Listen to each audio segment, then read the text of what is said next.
jërëjëf Demba Thioune jaajëfal bu baax a baax comme ni ma ko junjee léegi rek ci ndorteel bi ci wàllu politique dinañu dikkaat par rapport ak li nu Ahmed Aïdara daal di xamale loolee am le 14 juillet fële ca palais ba doxoon ci diggante président Bassirou Diomaye Faye et son premier ministre Ousmane Sonko daje nañu foofu lay ca palais ba pour rek daal di waxtaanee situation réew mi ci teewaayu ki nga xam ne nag moo di Abbas Fall Birame Souleye ak El Malick Ndiaye ak ñeneen yu nekk ay cadre ci parti bi di PASTEF li leen yitteel nag mooy nu waxtaane réero bi amoon seen diggante ba tey ci kàddu ki nga xam ne nag moo di Ahmed Aïdara waaye it ci kàddoom mi ngi nuy xamal ni boo moytuwul fi ak ay fan dinañu amal ab remaniement maanaam soppiwaat li nga xam ne tey jii moom mooy ñi nekk ci gouvernement bi moom it ci ay kàddoom mi ngi nuy xamal ni boo moytuwul dina am ñaari alliés yu fas yéene def seen entrée ci biir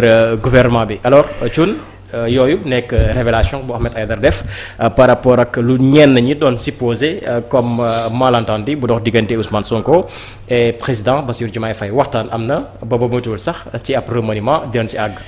waaw je pense que barki démb le premier ministre du Sénégal def na rencontre avec les ministres les membres du gouvernement pour ñu décliner le plan de redressement bi nga xamante ne moom la ñu fas yéene teg ci table bi suite à ces rencontres et durant plutôt ces rencontres boobu noonu alors gis nañu yenn échange yu fa jóg maanaam kàddu pas échange mais gis nañu waxu premier ministre bi li mu wax mooy fàttali d'abord gouvernement bi lan mooy nekk les missions prioritaires lan la ñuy toog di xaar ak lan lañ mënul ñàkk lan moo mënul ñàkk am maanaam tey au-delà de demander à ces ministres-là de s'activer de ñu liggéey góorgóorlu gën a nekk ci yitte sénégalais yi dañoo fixer un cap maanaam objectif yoo xamante ne des objectifs précis yoo xamante ni c'est pas long terme mais à court ou moyen terme c'est-à-dire que fait des résultats il y a obligation de résultats c'est-à-dire que résultats yooyu mu mettre leen devant leurs responsabilités mooy que ne tey chaque engagement bu ñu jël engagement bu ñuy respecté la chaque manquement dinañ xam kan mooy responsable bi et dans ce cas maintenant ñu tegal la un plan tegal la un portefeuille tegal la aussi lu ñuy tuddee benn ligne boo xamante ni fa ngay tegu wala nga proposer ligne bi nga bëgg a jël pour tegu ci ñu xaar léegi li nga wax ci loolu en fin de compte lan nga ci def et je pense que loolu moi j'avais dit ici est-ce que ce n'est pas une manière si aujourd'hui ces ministres-là ne defuñu seen engagement yooyu est-ce que du nekk une très belle occasion pour def lu ñu tuddee une occasion de faire du remaniement maintenant depuis que le président de la République est rentré des États-Unis parce que Ousmane Sonko mu ngi génn le jeudi et le président su ma juumalee dafa ñibbi le vendredi alors ba mu ñibbisee kenn déggu ko mais samedi wax na te d'après certaines informations c'est que ce week-end le président et Ousmane Sonko ak yenn autorités yi gisee nañu te li ma lay wax nii par exemple aujourd'hui nous sommes le mercredi Ousmane Sonko mais lundi la wax ni ma lay wax nii kon avant muy wax lii donc gisee nag président bu yàgg donc c'est le week-end moom mu ñëw wax lundi ci depuis li ñuy xaar si ñi nga xamante ni ñoom ñooy gouvernement bi alors loolu c'est tout à fait normal s'il y a aujourd'hui ñaari autorité ki nekk chef de l'État ki nekk chef du gouvernement ki wax am lu mu wax ñu xam ne lu mu wax ku ne comprendre nga ko gis nga ne même si dañuy jéem a masquer non il y a absolument rien mais borom mbir mi moo wax ne il y a problème donc loolu débat si amul problème sax loolu ñàkk am jot la léegi question bi mooy bu dee problème la c'est quoi la nature du problème et mais aussi problème bi lan mooy saafara bi léegi nag loolu saafara bi du militants yi ñoo koy réglé du gars yi nekk ci biti di tàccu ñoo koy réglé xam ñu koy réglé ay kilifa parmi ñu nekk ci parti bi nga sepp ci ñenn ñu toog autour d'une table ñu wax ak ñaari chef yooyu le chef du gouvernement et le chef de l'État ñu xool li mën a nekk ñu waxtaanee ko li problème ñu waxtaanee ko ñu xool li mën a nekk ci problème boobu pour ñu régler ko ñu teg ci table bi et je pense que su boobaa au sortir de cette rencontre su boobaa dina am engagement yu bees yu fa am et su boobaa ñi nga xam ne ñoo ko fekkee parce que quand tu parles de El Malick Ndiaye en termes de en termes de république, d'accord, El Malick Ndiaye c'est la deuxième personnalité de l'État. Donc bu ñëwee am na lu muy représenté. mais ci parti bi aussi il n'est pas n'importe qui. parce que c'est le secrétaire général la communication c'est pas encore quoi. ak Abbas Fall ak ñoom ñi nga xamante ne ñoom ñooy Birame Souleye. parce que on nous parle d'une dizaine d'autorités. donc il y a pas que ñoom peut-être ñoom lañu limal. mais am na ñeneen ñoo xamante ni ñëw nañ fa te yow waxuñ la ko. donc léegi nag ñooñu. ay nit yoo xamante ni am nañu influence lañ. wala ñoo xamante bu ñu waxee di ñu leen déggal donc ñooñu ñooy ñi nga xamante ni ñoo ñëwoon ci. boobu daje léegi daje bi nag lu am solo mooy. au lieu ñuy am ay tiraillement divergence yooyu am na wala amul parce que kii wax na kii tontu na. te kii bu mu tontoo duggul ci détail mais xam nga lu muy wax xam nga ne dafay mel ni voilà de manière très intelligente. xam nga mën nga jëli que ne phrase bi lay tontu ci lu premier ministre waxoon. léegi nag loolu. c'est ñaari nit yu jottalante la c'est-à-dire que ñoom seen xaritoo mën na am benn problème mais ci sommet de l'État état du xaritoo xam nga état du xaritoo du ay cousinage état du ay fraternité état du affaire de famille état du affaire de dañuy tuddee goro état affaire de république la mooy dañ laa fal loi moo la tënk waaj soo leen paree mooy dem ngeen dem ci terrain basket bi ngeen dem jouer au basket kooku yéen la mais ku ne bu nekkee bureau vous êtes en tant que autorité étatique donc li ngay jël loolu doo convoquer relation ay sama xarit la parce que du point de vue fraternel ou amical bon mën ngeen bañ a am problème mais ci wàllum prise de décision foofu mën ngeen am divergence parce que li nga xalaatee te kiy jël di war a jël dernière décision bi kooku balaa muy jël décision boobu dafa am ay conseils yu ko wër te leen di laaj seen avis te su boobaa moom décision bu muy jël dafay mooy nekk le dernier à prendre à décider et suy décider dafa war a méngoo li nga xamante ne moom la loi wu république santaane su boobaa nag yooyu nan lañ koy waxtaanee ba ñu déggoo ba werante bi du ci bëri parce que il faut ñu xam même bu ñu waxee problème mënul am problème am mënul ñàkk am kuy jiite réew mais ñu wax la loo xamante ne yow ki la ko wax moom daa bëgg nga def ko mais xam nga ne mënoo ko def fi en tant que président mais am léegi nag yooyu bu dee mooy divergence kon jàppale la divergence elle est journalière elle est quotidienne parce que chaque jour ñaata nit ñooy taxaw fii non ñun président daf ñu war a defal dara alors je pense que loolu nga wax ko waxuñ ko mais am na dafa am lu mu ci war a mën ak lu mu ci mën ak lu mu ci war a def léegi nag lu mu ci war a def ak te mu mën a nekk loolu la ñuy def mais bu dee c'est infaisable mais aussi ça dépasse le raisonnement ou bien la raison alors dans ce cas kenn du ko appliquer. exactement mu mel ni tamit mbirub remaniement waxtaanee nañ ko foofu pour soppiwaat yenn ministères yoo xam ni amaan na liggéey bi xaw na tagga tembe foofu parce que loolu je pense bien que sénégalais yu si bëri seetlu nañ ko am na yenn postes yoo xam ni lenteur am na fa par rapport ak li sénégalais di xaar comme résultat mu mel ni tamit ginnaaw seen ndaje loolu bokk na si lu ñu waxtaanee ba tey Ahmed Aïdara sax mi ngi nuy xamal ni boo moytul dina am ñaari alliés yu mag yu dugg ci li nga xam ne nag mooy ci gouvernement bi. waaw man de foogoon naa ne remaniement dina am depuis décembre novembre janvier 2025. loolu laa foogoon en fait.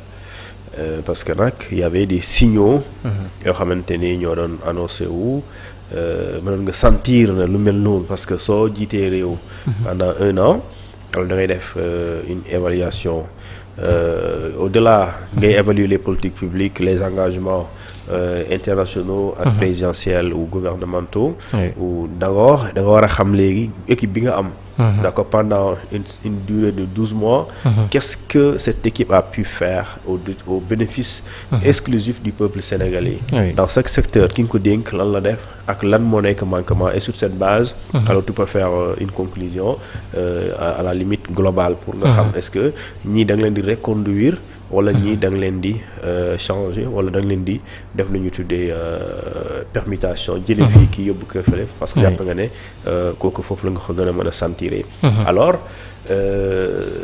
boobu amul mais terewul y a eu des rumeurs suspicions comme quoi oui dina am alors lii aussi te coow li bu mu amee nii bon xam nga des fois Sénégal ne nañ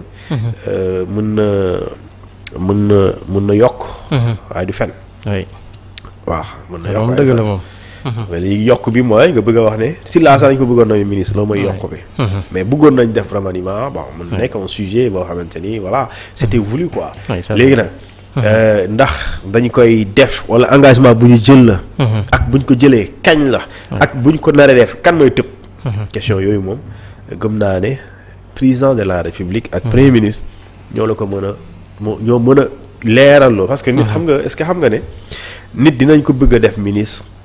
ñu consulter ko ba mu wax waaw. décision boobu mën changer. mën na changer waaw parce que tey. dañ ne le constitution moom moo wax. Le président de la République nomme le premier ministre. Le premier ministre propose au président de la République les membres du gouvernement. Qui les nomme. Ça veut dire que donc bu président de la République tabbee premier ministre bi. premier ministre moom mooy jël téléphone am wala moom mooy jël xaw ma ban procédé lay jël. façon pour consulter diw. ne ici là man la président de la République nommé premier ministre. yow gis naa ne yow vraiment liggéeyal nga réew mi gis naa lii am na yaakaar si yow. jub nga et cetera ñu wax daal lu tax ñu tànn la léegi bu ñu sañoon daal dañ lay woo ñu dénk la benn ministère bii. wala su dee yow bii arrangé wu la bëgg na daa nga nekk ci gouvernement bi yow bu ñu la doon dénk yow ban nga bëgg ñu jox la.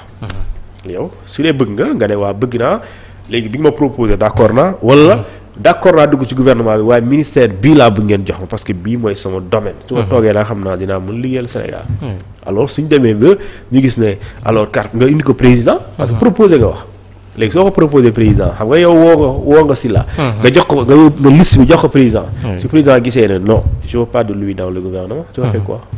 de figurer day dem du bokk. day dem moom.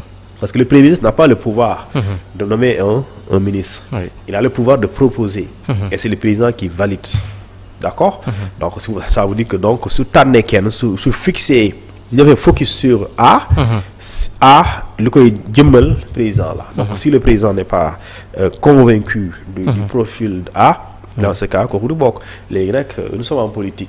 booy nommer da ngay nommer say nit. wala nga nommer ñoo xamante ni say alliés lañ. ñoo xamante ni tey. politiquement parlant. quand je dis politiquement parlant mooy du point de vue électoral. bu ngeen soxlaa suba.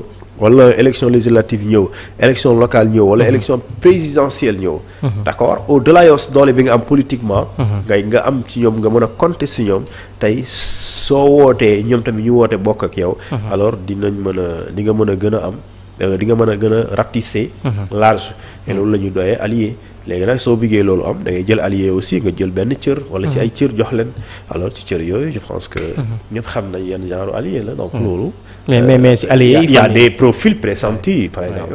sans ñu tudd leen mais ñu bëri xam nañ leen. waa jooju noonu. waa jooju kooku noonu. ku nekkoon ci coalition Aar Sénégal. non déedéet du kooku. non am na ku nekkoon coalition kii ñoom Barthélémy Dias ñu tudd. taxawu Sénégal. waaw coalition boobu nekkoon. sàmm sa kàddu. waaw am na ko fa nekkoon. am na ko fa nekkoon. ah di ci faal ñu ngi koy pressentir am na keneen. Malick Gakou aussi. Malick Gakou mais am na keneen. bokku ñu koy bëri na. foo bàyyi yum. waaw yow dina la jaaxal bu yum duggee ci gouvernement.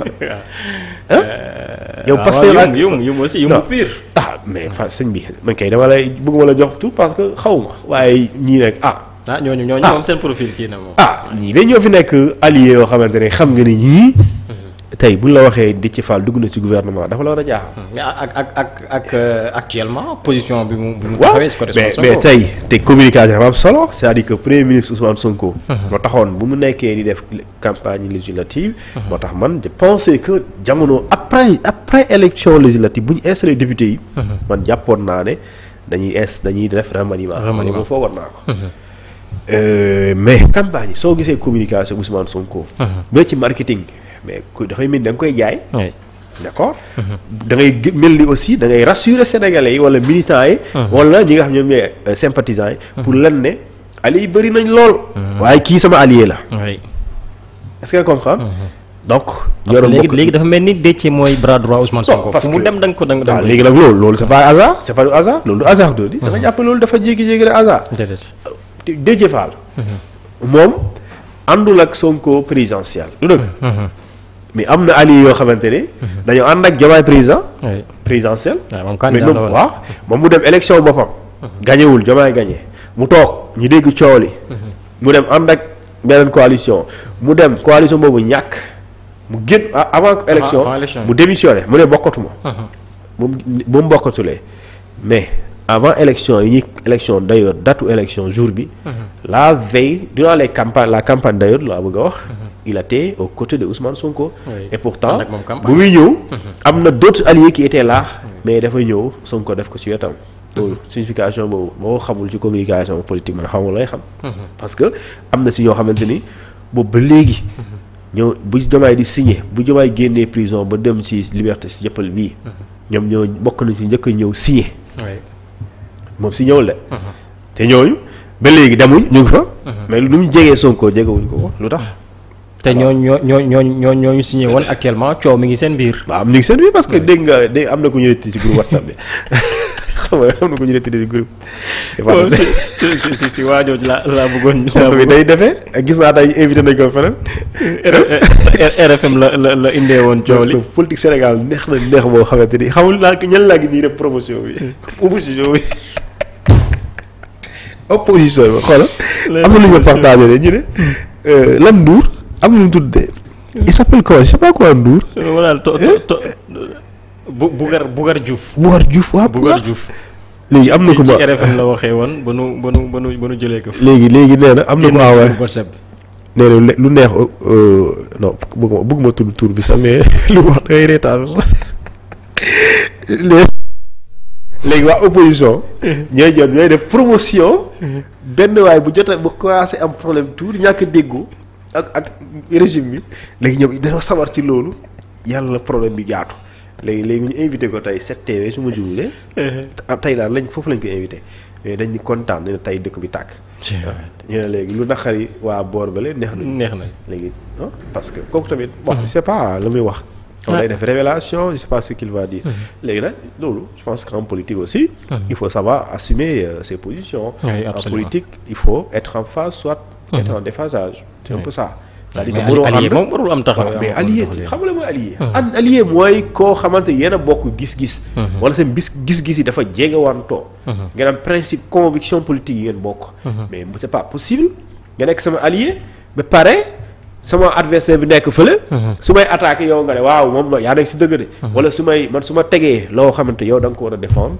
nga ñëw di ko fragiliser. su boobaa mënuma ànd ak yow nag sëñ bi. Allié c'est une solidarité d'abord. Des fois même dans le gouvernement on dit une solidarité gouvernementale. Le gouvernement est obligé d'être solidaire. mais d'être solidaire dans ci lu baax. léegi nag bu fekkente ni da nga am projet yoo war a défendre engagement yoo war a défendre. wala position politique wala décision yoo war a défendre mënoo ko défendre ngay xaste ñi ko jël alors dans ce cas ñooñu bu ñu amee fulla dañ lay jëlee foofu. yaa ngi tudd léegi proximité bu dox diggante le premier ministre Ousmane Sonko ak Déthié Fall mais tamit booy xool ci côté beneen côté bi même situation nañu gis ci kaaw ki nga xam ne nag mooy El Hadj Malick Gakou. moom it macha allah xam-xamam ak jubam je pense bien que sénégalais yëpp nangu doon ko moom it xaar nga mu def entrée ci gouvernement bi. mais xam nga El Hadj Malick Gakou. il a été plusieurs fois il a été ministre d'ailleurs sous Macky Sall. ministre des sports. ak xaw ma lan industrie xaw ma petite moyenne am na lu ñu ko joxoon daal. ci jamono jooju. alors il a eu un souci avec Macky Sall après ñu dàq ko xaw mu dem. De toute façon il a quitté le gouvernement. suñu xoolee aussi ci wàllum politique. certes doole yàlla moo koy maye. ci politique waaye moom aussi gis nga ne am na lu ñu tuddee conviction politique am na principe. mooy tey moom dafa am combat bu muy porter mëne ko. même bu fekkente ni dina métti parce que nag je me rappelle bien bi jamono bu méttee. dañ doon tere nit yi ñu def conférence de presse yi. ci yenn parti ci siège yi moom am na lu xewoon am na kuñ ci gaañoon sax moom ci partiem bi su ma jublee mu ngi ci wetu Yoff foofu lañ ko bëggoon defee mais amoon na benn incident bu fa am je m'oublie je may fàtte lan moo fa xewoon dañ doon réunion nu fekk leen fa leen voilà ñu génnee lacrymogène ba toj vitre ci kaw loolu xam nga soo gëmuloon yenn yi doo ci nekk bu ñu gisee élection aussi législative ci campagne bi je me rappelle bien. amoon na benn incident bu amoon aussi jële woon na ci loxo bu gaañu moo daan woon fële ci voilà te bu muy gaañu aussi dafa jege woon dafa nekkoon ci wetu Ousmane Sonko pour dire que loolu aussi dafa am lu muy signifier te boobu ba léegi bi nga commencé ba léegi ñu ngi nekk ak yow donc moom bu gëmuloon ne d'abord que yow combat bi nga ne daf ci war a ak apporter son soutien. Parce que combat boobu il faut le dire certes avant Diomaye di falu nit mën nañ jàpp ne. Diomaye mën na maanaam Sonko mën na ku mu wax ne da ngay falu. mën nañ jàpp ne dina falu mais amuloon garantie. garantie que ne Pastef président ci ñoom lay jógee mën nga ko jot. mais terewul da nga am gëm-gëm boobu. ngay xeex jàppale ko jël sa moyen te métti jafe na président. nit ne am parti jël sa xaalis. di ko yëkkati di financer wala di jàppale. ñoo xamante ni ñooñu ci wàllum politique bokkoo leen parti. mais li ngeen bokk rek mooy allié gis-gis. jàppalante et cetera pour def li ñu tuddee conjugaison de force. léegi nag booy xool aussi si bëri na alliés yoo xamante ni gëm naa ne bu ñu leen nommé wul woon dala. ba léegi li nga dégg seen wax. mais loolu dëgg la mosoo ko dégg. façon man mosuma ko dégg. déedéet ni ses militants. wala ses partisans di taxaw waaw jox la ñu seen wàll. est-ce que gis nga ko. ça c'est de la discipline de parti. et pourtant. am na ñoo xamante ne commencé woon nañ ko di fi def. te am na yoo xamante ne xam nga ne bu ñu la namewuloon yuuxu nañ. la preuve am na ñu génn sax jàpp nañ ne li tax ñu commencé di yuuxu di kaas. parce que joxuñu leen ci cër yi. léegi nag moom déggoo ko ci loolu. kon war nga mën a yaakaar ne. kon kii am na bëgg-bëgg. servir son pays. léegi nag il faut quand tu donnes l'occasion. alors ce sera une nomination méritée. donc kooku aussi bu ñëwee bëgg ci gouvernement bi li am solo lay nekk. léegi nag beneen bi mooy su fekkente ni yum la. foofu politique moom nomination yum. mu nekk dans le gouvernement dafa am solo xamul tax. politique mën nga bañ a politique la ñu nekk. science politique la xam wala ay neexalaat lu neex nit ki. tey nga ànd ak pur. moo gën na nga ñàkk ànd ak moom lu may dëgg. waaw ci naka. parce que tey pur boo ànd ak moom. pur au moins ñoom dañu am lu ñu tuddee un électorat statique. boo xamante ne ñoom du wàññeeku. waaw loolu yaa ngi dégg parce que seen parti yu mu tëggawee noonu moo xaw a doy waar bokk la yeneen parti yi. daa xaw a démarrer sous forme de daïra. léegi sous forme de daïra kii ñëw bokk ci pur moom daa am lu ko indi ba pare gëm-gëm. moo tax mu indi ko mooy guide religieux bi. jaaraale fa nekkaale son li ñu tuddee son militant ou sympathisant. et su boobaa kooku son électorat il est là il est statique day taxaw. et kooku boo ko amee kon parce que mooy plus ngay am mais du mooy. léegi yow da ngay ut yokkute feneen maanaam nga dem tibbi ci APR bu la neexee nga ne naka lay def pour convaincre waa APR pour ñuy dellu si man lan lay fexe ba li Pape Djibril am rocc ci tuuti. comme Pape Djibril muy jéem a roccee ci yow di indi ci moom. mais yow tamit ngay fexe ba nan lay rocci waatee ci Pape Djibril rocci ci Thierno Bocoum rocci ci diw et cetera ak lii. léegi nga dajale ko léegi soo amee pur à ses côtés c'est-à-dire que ton électorat du wàññeeku. donte mën nga wax ne oui sans avec les autres je passe. mais avec les autres ça passe rapidement. absolument te su boobaa moo tax ma ne am pur. mën na la bañ a yàqal waaye nag amal na la njëriñ. mooy que ne da ngay am lu ñu tuddee une garantie de victoire. oui ça c'est vrai. waaw yéen nag bu ñëwee su boobaa daf lay dimbale aussi opposition parce que soo amee pur buy opposé plus nga am parti opposé alors que le pur il faut le dire. à l'époque su ma juumulee woon nekkoon na. la troisième force politique ou quatrième. façon moo nekkoon troisième. et depuis lors si le PUR n'est pas troisième il est quatrième. nekkul cinquième ba léegi. PUR moom alors kon da ngay gis ne parti yi ne fii di wax fii yëpp PUR moo leen ëpp doole. yu bëri. parce que jamono ji Pastef moom moo yëngal. te kenn du leen dégg si waaw jamono ji Pastef la. APR d'accord. soo ci génnee Pastef lan mooy topp. PUR mooy si topp.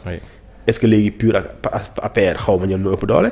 mais après ñoom Idrissa Seck ñi ñëpp l'histoire politique wane na. ëpp ñu PUR doole. waaw ñoom ñii di wax fii yëpp aussi d'accord ñu am parti l'histoire politique wane na ëpp ñu PUR doole. ñoom Pape Djibril Fall d'accord. ñoom Tahirou Sarr.